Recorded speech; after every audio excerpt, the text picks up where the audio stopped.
요한일서 5장 13절부터 17절 말씀입니다.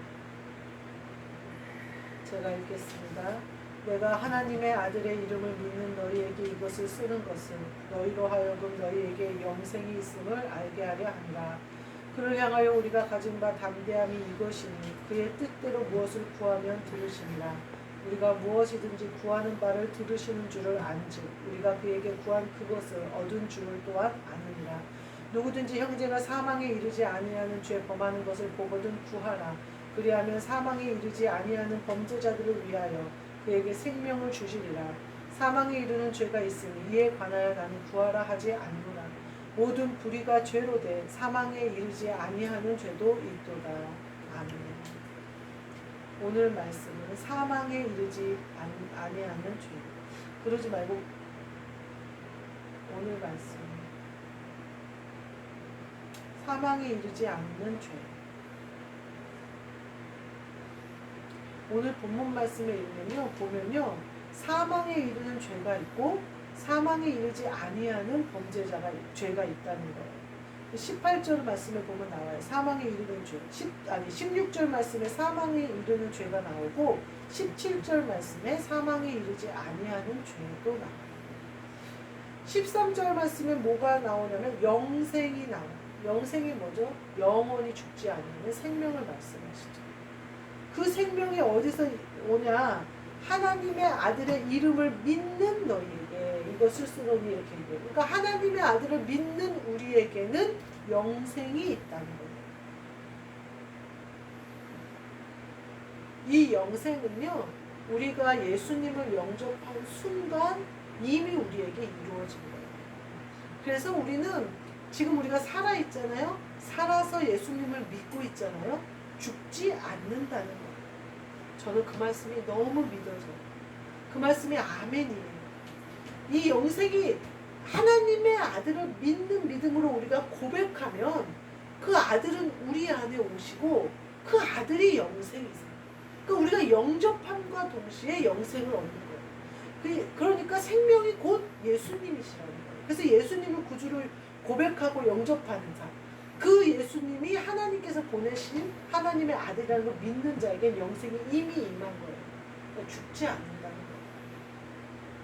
근데 뒤에 보니까 이제 기도에 대해서 나와요. 구하는 바에 대해서 나와요. 그의 뜻대로 구하면이라고, 무엇을 구하면이라고 얘기해요. 또 그렇게 또 반대로 말하면 뭘까요? 그의 뜻대로 구하지 않는 것은 이방인들이 기도하는 것과 같은 거예요. 중언부언하는 기도고 또 길게 할 필요도 없고 이런 기도예요. 그러니까 그런 예수님이 제자들이 기도를 가르쳐 달라 했을 때 한 주기도문이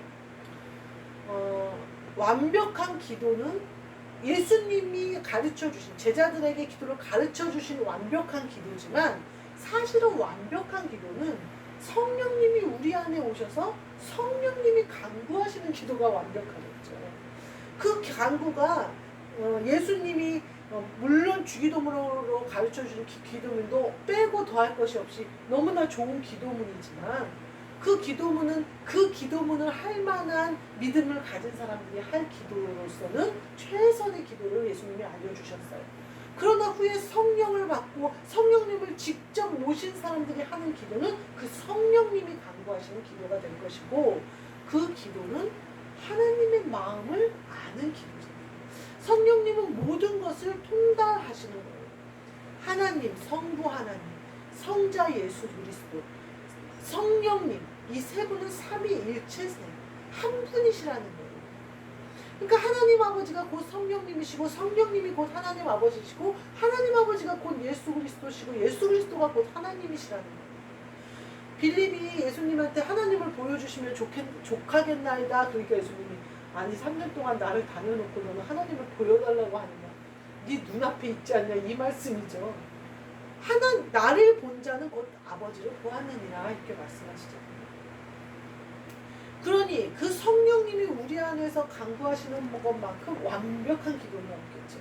그것이 나를 위한 것이든 하늘나라가 이 땅에 이루어지는 것이든 또 세상에 사는 사람들의 구원을 위한 것이든 또 내 가정, 내 가문 가운데 하나님이 쓰시고자 하시는 그런 어떤 영적인 흐름을 흐르게 하시는 것이든 우리에게 화가 변하여 복이 되게 하시는 모든 과정, 혹은 복이 변하여 화처럼 보일 수도 있어요, 우리 눈에.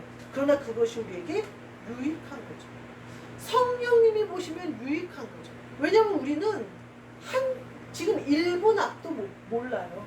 제가 갑자기 배가 아파서 그냥 설교도 못하고 화장실을 갈지도 몰라요.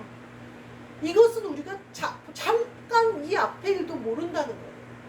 우리가 사실은 이 예배 가운데 이렇게 예배를 드릴 수 있고 예배 가운데 말씀을 깨달을 수 있고 성령님의 인도하심을 받을 수 있는 자체가 기적이에요. 그러니까 우리는 그 정도도 아무것도 모른다는 거예요. 그 정도도. 어리석고 인간이에요. 인간. 근데 이 인간에게 하나님의 아들의 영이 부어지는 거예요. 그래서 사는 거예요. 영생이 되는 거예요. 죽지 않는 거예요. 육신의 호흡이 멈는다고 해서 우리는 죽지 않아요. 우리는 오히려 육신의 장막을 벗겠죠.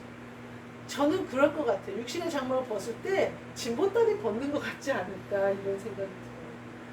딱 벗어버리면 내 생명은 지금도 살아있고 그때도 살아있고 육신의 장막을 벗어도 살아있는 거예요. 내 생명은 육신의 호흡에 있지 않고 예수님께 있습니다. 그 예수님이 우리 안에 계시기 때문에 우리는 뭐 육신의 장막을 벗으면 예수님 계시는 곳에 우리가 함께 갈 수 있는 것이고 또 우리 몸을 입고 있는 지금도 우리는 계속해서 살고 있는 것이고 그런 거예요. 그러니까 우리의 간구함은 바로 이 성령님의 간구함이 되어야 된다는 거예요. 그러면서 그 구하는 기도에 대해서 말씀하신 다음에 그 다음에 뭐라고 하시냐면 사망에 이르는 죄와 사망에 이르지 않는 죄가 있다 이렇게 얘기하죠. 저는 사망에 이르는 죄는 다 똑같은 줄 알았어요. 모든 사람들. 예수님을 부인하면 사망에 이르는 거잖아요. 또 우상을 섬기면 사망하는 거잖아요. 그거는 너무나 당연한 거고 예를 들면 당뇨병 환자에게는 설탕이 독이에요. 설탕분해. 왜냐하면 설탕을 분해시킬 췌장이 당을 분해시켜서 그거를 혈육 가운데 돌게 하고 에너지가 돌게 하고 이래야 되는데 췌장이 일을 하지 않는 게 당뇨병이거든요. 그러니까 단 걸 먹고 싶어서 설탕을 먹으면 설탕이 소화가 되지 않고 혈액을 더럽게 하고 끈적이게 해서 그리고 혈액이 끈적이고 더러워지면 어떻게 될까요? 빨리 혈액이 돌지 못하겠죠. 그러니까 어떻게 되냐면은 예를 들면 발끝 같은 경우는 썩어 들어올 수도 있는 거고 작은 상처가 났는데도 아물지 않는 거예요. 왜냐하면 피가 원활하게 돌지를 않으니까. 그게 당뇨병이거든요. 그러니까 그 사람에게 설탕은 독이에요. 근데 위장병이 있는 사람에게는요, 꿀물이나 설탕물이 위장약이에요. 그래서 위장병이 있는 사람은 설탕을 먹으면 소화를 굉장히 도와줘요, 위에. 그러니까 위에 부담을 덜어주는 거는 단성분이에요. 그러니까 어떤 사람에게는 독이 되고 어떤 사람에게는 약이 된다, 이 말씀. 그래서 제가 물론 제가 말씀드린 예수님을 부인하는 죄 이렇게 하는 그 죄 하나님의 자녀가 아닌 거죠. 그 사람은 처음부터 세상의 것인 거예요. 그런 거 말고 예수님을 쫓아가다가 사망에 이르는 죄가 있다고. 근데 그 독과 그 약이 사람마다 다를 수 있다는 사실이에요. 제가 그걸 보면서 내가 왜 그걸 몰랐을까. 그러니까 제가 어떻게 생각했냐면 적어도 저는 물질에 대해서는 노예가 되지 않겠다 생각을 했고 또 제법 그래도 물질에는 되게 자유로운 편이에요. 그래서 뭘 막 갖고 싶다거나 뭐 이렇게 부자가 되고 싶다거나 이런 욕심이 거의 없어요. 그래서 지갑에 돈 있으면 되고 그냥 흰 쌀밥 있으면 되고 막 이러는 사람이거든요. 그러니까 저에게 돈은 독이 되지 않아요. 왜냐면 내가 욕심이 없으니까. 그래서 제가 가만히 생각하니까 저에게 독은 뭘까 생각하니까 명예욕이에요. 명예. 저는 예전에 우리 목사님하고 결혼한 이유가 뭐였냐면 목사님이 공부를 잘했어요. 대학원을 갔는데 4.5 만점에 4.5를 받았더라고요. 굉장히 승승장구할 타입인 거예요. 그런데다가 우리 당회장 목사님이 아주 예뻐하면서 유학도 보내주겠다고 그러고 아주 예뻐해요. 아주 키워서 우리 교단에 크게 쓰겠다고 그러고 막 그래요. 그리고 실제로 그렇게 행하셨어요. 그래서 우리가 유학을 가면 교회에서 생활비 전액과 장학금 전액이 나오도록 확정이 되었어요. 근데 저는 어떻게 생각했냐면 사자를 만들려고 한 거죠, 남편을.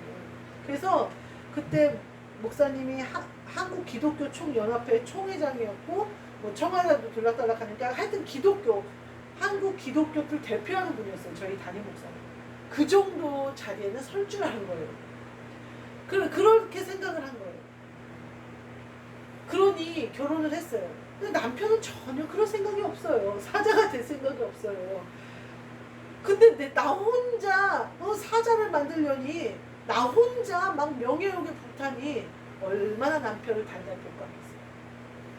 안 볶는 척하면서 볶는 거죠. 그리고 내 성에 안 차는 거죠. 그래서 제가 지금 생각하니까 제 독은 명예욕이에요. 그래서 제가 평생 하나님의 일을 하면서 조심해야 될 게 뭐냐면 바로 그거. 그래서 하나님이 계속 저한테 말씀을 오병이어 표적을 보이는 후에 그곳을 떠나라 하시는 말씀을 계속 저는 아마 거기서 정치를 하고도 남을 만한 그런 사람입니다. 왜냐면 그거를 굉장히 즐겨하는 사람. 모세가요 이스라엘 백성들이 알 줄 알았어요. 자기를 하나님이 들어서 이스라엘 민족을 구원하게 해주시는 리더로 세웠다는 것을 이스라엘 백성들이 알 줄 알고 애굽 사람을 쳐 죽인다. 그랬더니 이스라엘 사람을 밀치면서 그러잖아요. 너를 누가 우리 리더로 세웠냐 이러면서 밀치잖아요. 그러면서 애굽 사람을 왜 죽여? 죽이기는. 그러니까 도망가요. 거기 있다가는 죽을 것 같아요. 우리가 그런 모세가 40년 동안 있다가 부름을 받아요. 근데 이 모세가 가나안에 들어갔냐는 못 들어갔어요. 그리고 모세가 저지른 죄는 모세가 한 일에 비하면 너무나도 작은 죄였어요. 저는 그거를 읽은 때마다 의문이었어요. 모세같이 하나님과 대면하여 말을 하고 온유함이 지면에 가득한 사람인데 그 한 번 반성을 2번 친 거 그걸 또 말을 한 거 그것 때문에 하나님이 노하셔갖고 가나안을 못 들어가게 하셨단 말이에요. 이해가 안 가더라고요. 모세에게는 그게 사망하는 죄였다고요. 독이었던 거예요. 그 온유함이 계속해서 있어야 되는 거예요. 모세는. 조금이라도 그 온유함을 에서 거스른다면 그거는 예수님을 거스리는 게 되는 거예요. 예수님을 버리는 게 되는 거예요. 말하자면. 그리고 신약에 보면 아나니아 집사가 모기 한 마리가 들어온 것 같아요. 제가 데리고 들어온 것 같아요. 카메라 앞에 자꾸 나가는. 하여튼 아나니아 집사가 다른 바나바나 이런 사람들이 땅을 팔아서 내놔서 가난한 사람들과 같이 통용하는 사도 처음 은혜 받은 그때 사도행전이 시작되는 그때 아나니아 집사가 땅판값을 일부를 숨기고 헌금을 해요. 근데 그게 두 부부가 죽을 일이란 말이에요. 아이 그럴 수도 있지. 근데 아나니아 집사에게는 그것이 예수 그리스도를 부인하는 일이에요. 우리에게 그 부인하는 죄는 뭘까? 그거를 우리가 알아야겠다. 그래서 죽지 말아야 되지 않을까? 사망에 이르는 죄가 모든 사람이 세상 사람들이 하는 그런 일은 당연히 사망이고 걔네는 생명도 없으니까 그런 거는 구할 것도 없고 걱정할 것도 없는데 영생하는 우리가 순간에 독약을 마셔버리게 되는 그게 뭘까? 물론 구약의 모세는 그랬지만 예수님이 부활하셨고 우리는 그 예수 그리스도를 쫓아가기 때문에 죽을 죄를 범하지 않죠. 이 뒤에 보면 나와요. 17절에 보면 18절에 보면 하나님께로부터 난 자는 다 범죄하지 아니하는 줄을 우리가 아노라 이렇게 얘기를 해요. 근데 우리는 분별은 해야 되겠다는 거예요. 내게 독이 뭔지 약이 뭔지는 알아야 돼요. 제가 그 독이 저한테 자꾸 드러날 때 약으로 대처해요. 그래서 독이 나에게 들어오지 못하게 해요. 그거는 약으로 하는 거는 거리두기예요. 거리두기. 그래서 예수님처럼 혼자 떠나서 산에 있는 거예요. 그 방법밖에 없어요. 또 침묵하는 거, 말을 섞지 않는 거. 그런 방법들 외에는 없어요. 각자 우리가 내 영이 순간에 죽을 수 있는 그것이 무엇인지를 생각해봐야 돼요. 그래서 여기서 보니까 사망에 이르지 아니하는 죄도 있다. 사망에 이르는 죄가 있으면 이에 관하여는 구하라 하지 않는다. 이렇게 얘기해요.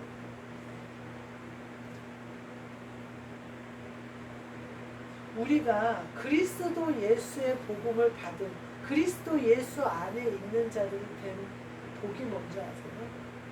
사망을 이기신 거예요. 그리스도가 사망을 이기신 거예요. 그러니까 그리스도 예수 안에 있는 자들은 사망을 이겨요. 그러니까 죽음이 우리에게 오지 못하는 거죠. 이런 거예요. 빛이 이렇게 있는데 어둠이 올 수는 없어요. 어둠이 아무리 이렇게 그늘을 지게 이렇게 쳐놔도 보여요. 다 빛이 있는 거잖아요. 마찬가지로 영생과 사망이 공존할 수는 없어요. 그러니까 우리가 사망에 이르는 죄를 말할 때는 반드시 영생을 그리스도를 잃는 것을 말하는 거예요. 이것은 우리가 어려울 때는 잘 일어나지 않을 것 같아요. 지금같이 이렇게 가정에서 예배를 드리는 교회를 하고 또 연단 가운데 또 우리의 모든 것이 무의미하며 예수 그리스도만이 우리의 소망이요 예수 그리스도만이 나의 모든 중심이 되고 내 생명이 되실 때에는 우리는 사실 넘어질 일이 별로 없어요. 뭘로 넘어지겠어요? 이때는 하나님께 우리가 나아가는 것이 무엇인지를 깨닫게 하시기 위한 시간인데 다 깨닫게 해주시고 알게 해주시고 인도해 주시고 빛으로 인도하시죠. 그러니까 그때 우리가 해야 할 일은 내가 사망에 이르는 죄가 뭘까? 내 독이 뭘까? 내 영의 약이 뭘까? 이걸 분별하면서 말씀 가운데 찾아가는 것은 필요해요. 근데 그렇게 우리가 말씀 가운데 깨어있고 깨닫고 내 독이 무엇인지 분명히 알고 약이 무엇인지 분명히 알면요, 내가 섰을 때 제대로 허공을 치지 않고 전쟁에 이길 수가 있어요. 그리고 그 전쟁에 이기는 것은 내 승리가 될 뿐 아니라 가정의 승리로, 교회로 승리로, 가족의 승리로 점점 확장되어져 가요. 근데 모르잖아요. 그러면 내가 그 자리에 섰을 때 싸우려고 하지 않아요. 그거를 누리려고 해요. 독을 갖고 왔는데 약인 줄 알고 먹어버리려고 한다니까. 우리가 분별하는 능력을 지금 가지고 잘 훈련받을 때 깨달아가는 지혜를 가져야 훗날 우리가 전쟁에서 승리할 수가 있다는 거죠. 어느 곳에는 습지가 많은지 늪이 많은지, 어느 곳에서는 뭐가 많은지, 꿀이 많은지 뭐가 많은지 알아야 싸울 거 아니에요. 근데 말씀은 우리에게 그걸 알려주세요. 우리가 못 발견할 뿐이지. 그러니까 성령님이 깨닫게 해주시라고 기도하며 말씀을 읽을 때, 그리고 말씀을 어느 순간 번뜩 지나가는 말씀을 놓치지 말고 그 말씀 하나를 붙잡고 전체 장을 읽고 또 그 권을 읽고 이렇게 하면서 말씀을 깨달아가요. 그러면 우리가 제가 그거죠. 이렇게 예배를 드리다가 어느 순간 함께 예배드리는 사람들이 생겼을 때 내가 독인지 약인지를 분별해야 된다. 이번 주 주일날 성도들이 많이 오시고 우리 이 예배당이 꽉 찼어요. 물론 더 오셔도 좁혀 앉으면 더 앉을 수는 있지만, 그랬을 때 제가 휘청거리는 게 느껴져요. 그러니 더 강건해져야 돼요. 그런 생각을 하면서 독인지 약인지 잘 분별해야 돼요. 좋아할 일인지 잔치인지 장례식장인지를 내가 잘 알아야 돼요. 이것은 영적인 걸 말하는 거예요. 그래서 내가 훗날 교회가 제대로 섰을 때 그걸 분별하는 능력을 가져야만 그 어떤 교회에 어떤 성도들이 올지라도 백전백승할 수가 있어요. 빛 가운데 보고 걸어가야지 어둠 속을 헤매는며 허공을 치는 전쟁에서는 절대 승리할 수가 없어요. 6.25 전쟁에서 왜 우리가 계속 밀린 줄 아세요? 참전용사 할아버지한테 물어봤대잖아요. 애들이 할아버지 어떻게 살아남았어요? 할아버지 총 잘 쏴서 살아남았어요? 막 애들이 물어봤더니 총 잘 쏘긴 이 녀석아 머리를 어디 내밀어 머리 내밀었다 다 죽어. 총만 내놓고 이렇게 쐈어. 그러더라고요. 그래서 밀린 거예요. 그 할아버지처럼 싸워서 너무 빗발치도록 그냥 탱크랑 총이 날라오니까 머리도 못 들었대. 머리 들면 머리 든 놈들은 다 죽었대요. 그 할아버지 말씀에 참전용사한테 이제 인터뷰하러 가서 초등학생들 때 얘기해. 우리 아들이 인터뷰하러 갔어요. 너 할아버지가 참전용사라고 해서 그 할아버지한테 애들이 다 쫓아가서 말했는데 그 할아버지가 초등학생들한테 그리고 애가 놀래갖고 와가지고 할아버지가 머리도 못 그래서 총만 내놓고 이렇게 쐈다. 지금 생각하니까 그래서 다 진 거예요. 끝까지 밀려난 거예요. 하여튼 그래요. 우리도 전쟁에서는 주님이 저희와 함께 하시지 우리를 대신해서 나가서 싸우시는 건 우리를 통해서 싸우시는 거지. 우리는 가만히 있는데 예수님이 싸우시는 게 아니란 말이에요. 우리가 움직여야 예수님이 싸워요. 근데 예수님이 엎드려 그러는데 혼자 일어서면 좀 맞는 거예요. 그걸 분별하자. 그 분별하는 것을 사망에 이르는 죄인지 사망에 이르지 않는 죄인지, 죄가 뭔지 의가 뭔지, 약이 뭔지 독이 뭔지, 이거는 분별하는 거죠. 우리가 말씀을 읽을 때, 기도를 할 때 영으로 하는 것인지 육신으로 하는 것인지 분별하면 이것을 분별할 수 있어요. 또 믿음으로 하는지 믿음이 없는 것인지 분별하면 이걸 분별할 수 있어요. 믿음이 없이 하는 게 다 죄예요. 믿음이 없이 하는 게 주님을 부인하는 거예요. 우리가 아주 쉬워요. 영으로 하느냐 육신으로 하느냐가 사망에 이르는 죄냐 사망에 이르지 않는 죄냐의 차이고, 믿음으로 하느냐 믿음으로 하지 않느냐. 말씀을 읽을 때 많은 보화를 캐내는 것은 영으로 읽을 때, 영으로 올 때 그게 가능해요. 그럴 때 성령님이 깨닫게 해주시는 것들이 우리 안에 풍성해 있는 거죠. 그럴 때 우리는 빛을 따라 갈 수 있어요. 밝은 곳으로 갈 수 있어요. 그럴 때 전쟁에서 승리해요. 우리가 이처럼 예수 그리스도가 우리에게 주신 부활하심으로 우리에게 선물로 주신 그 성령님을 따라 영생을 우리 안에 소유하여 그 영생으로 살아가시는 저와 여러분이 되시기를 주님의 이름으로 축복합니다. 아멘. 기도하겠습니다. 하나님 감사합니다. 죄와 의를 분별할 줄 알고 빛과 어둠을 분별할 줄 알고 보는 것과 보지 못하는 것을 분별할 줄 알고 육신의 것과 영의 것을 분별할 줄 알고 믿음으로 행하는 것과 믿음이 없는 죄를 분별할 줄 알고 지혜를 저희에게 주사 오직 주님이 주시는 지혜와 주님이 주시는 빛 가운데 행하고 승리하는 우리 모두 되게 하여 주옵소서. 예수 그리스도의 이름으로 기도하옵나이다. 아멘. 하늘에 계신 우리 아버지 이름이 거룩히 여김을 받으시오니 나라가 임하시오니 뜻이 하늘에서 이루어진 것 같이 땅에서도 이루어지이다. 오늘 우리에게 일용할 양식을 주시옵고 우리가 우리에게 죄진 자를 사하여 준 것 같이 우리 죄를 사하여 주시옵고 우리를 시험에 들게 하지 마시옵고 다만 악에서 구하시옵소서. 나라와 권세와 영광이 아버지께 영원히 있사옵나이다.